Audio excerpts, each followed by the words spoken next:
Now we are in the process of again going for antigen test throughout the state, and we will strengthen the CHC, the PHCs, the sub centers, and even the ASHA, Akanwadi workers.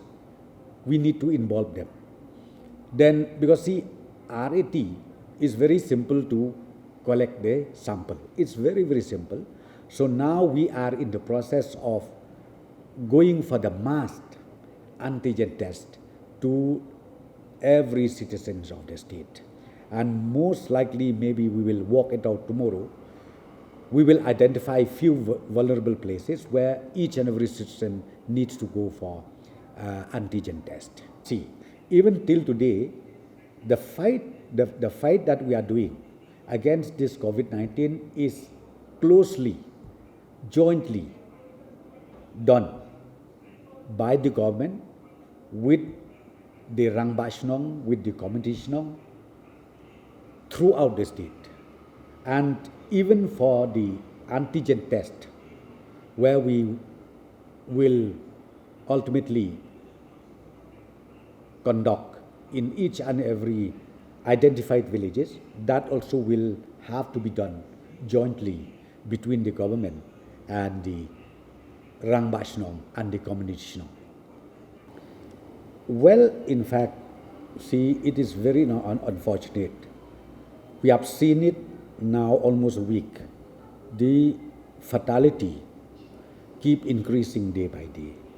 It's very, very unfortunate.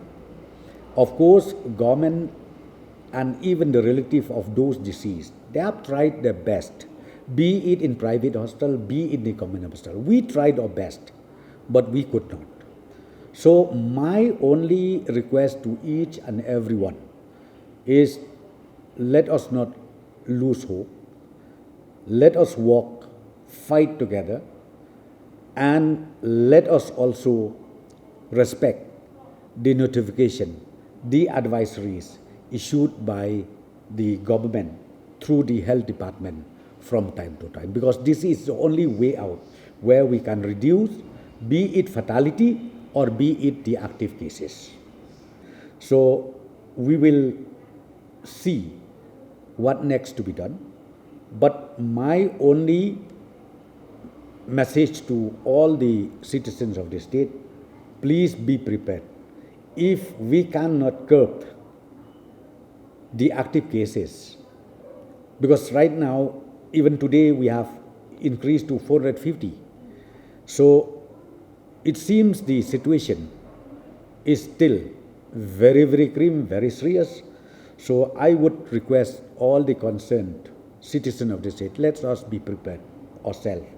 In case, if the situation compel the government to continue or maybe to go for a total lockdown, please don't be surprised, don't blame the government, but whatever steps taken by the government, whatever decision we taken from the government side, it is for the best interest of the citizens of the state.